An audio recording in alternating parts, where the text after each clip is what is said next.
Assalamualaikum warahmatullahi wabarakatuh. Kembali saya Ika Wulandari menjumpai Anda. Saya harap Anda yang menyaksikan video ini dalam keadaan baik-baik aja. Nggak seperti saya nih sekarang lagi batuk, demam, pilek. Jadi kalau suaranya agak-agak bindeng gitu ya, keluar dari hidung suaranya, ya dimaklumi aja lah ya. Oke, mendekati masa-masa rekalibrasi pulang yang akan dimulai pada tanggal 1 Maret 2024 ini, ternyata operasi serbuan terhadap pendatang asing tanpa izin tetap melaju dengan kencangnya. Dan untuk yang tanya mengenai rekalibrasi pulang sampai saat ini, sampai sekarang ini nih belum ada penjelasan dan informasi lebih lanjutnya dari Immigration. Jadi sabar aja dulu ya menunggu informasi berikutnya. Oke, baik, kali ini pihak Immigration Malaysia serbu penempatan haram. 132 orang ditahan pada 18 Februari 2024. Yang menjadi lokasi penyerbuan adalah sebuah ladang kelapa sawit di Setia Alam, Selangor, Malaysia, di mana di dalam ladang kelapa sawit itu terdapat sebuah lokasi pemukiman ilegal yang dibangun oleh warga negara Indonesia yang juga ilegal. Perkampungan ilegal ini ternyata telah ada di situ sejak 4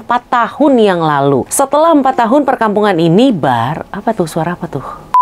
Setelah 4 tahun perkampungan ini baru ketahuan karena adanya aduan dari masyarakat sekitar yang merasa resah dengan adanya hunian ilegal ini. Di kampung ini juga memiliki bekalan elektrik yang nggak tahu juga sih ya dapatnya dari mana. Mungkin ada kabel panjang yang disalurkan untuk mengambil listrik dari suatu tempat atau mungkin juga pakai genset gitu ya. Nah, kalau menurut penyelidikan awal yang dilakukan oleh Immigration Malaysia, mereka itu sewa. Mereka menyewa tanah di situ kepada warga tempatan dan ternyata sumber listrik yang didapat mereka itu ya dikasih sama warga tempatan yang punya tanah itu. Lalu ada informasi juga dari ketua kampung kalau harga sewa tanahnya adalah Rp6.000 sebulan. Rp6.000 memang mahal, tapi ternyata untuk sebuah bidang tanah yang luasnya lebih dari setengah hektar. Nah, Rp6.000 ini dibayar secara gotong royong atau istilahnya mereka patungan lah untuk bayarnya. Dan kalau kita lihat dari foto-foto maupun video yang beredar, pemukiman ini terbuat dari banyak rumah-rumah berjejer berbahan triplek yang kondisinya sangat sederhana apa adanya. Jadi mereka itu cuma sewa tanahnya aja. Nah, bangunan rumah-rumahnya di situ mereka buat sendiri dengan bahan-bahan seadanya. Tapi walaupun sederhana apa adanya, seperti layaknya perkampungan normal lainnya, di perkampungan ini memiliki fasilitas umum yang lumayan lengkap loh. Ada kedai runcit, ada warungnya, ada suraunya juga. Jadi lumayan lengkap ya untuk sebuah koloni hunian. Pada operasi ini sebanyak 132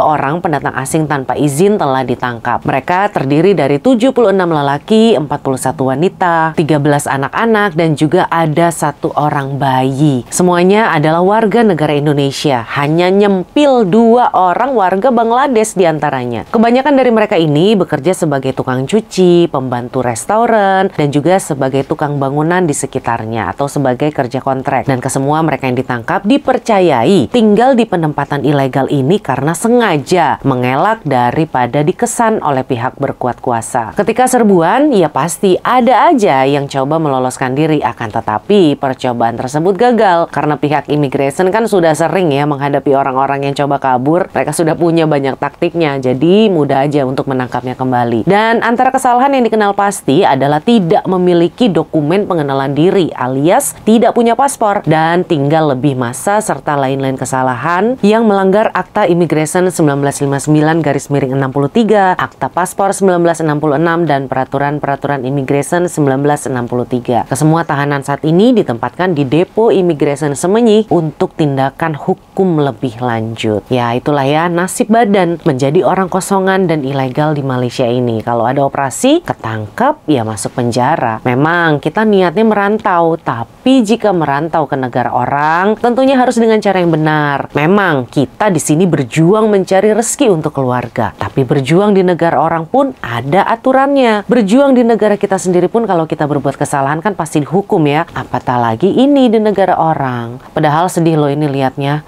Lihat saudara sesama bangsa kita sendiri begini, diburu, diuber, dikejar-kejar bagaikan maling, diborgol nih kedua tangannya, diseret masuk ke lori. Ini kan nggak tega gitu ya lihatnya. Tapi mau gimana lagi? Udahlah, bingung saya jadinya.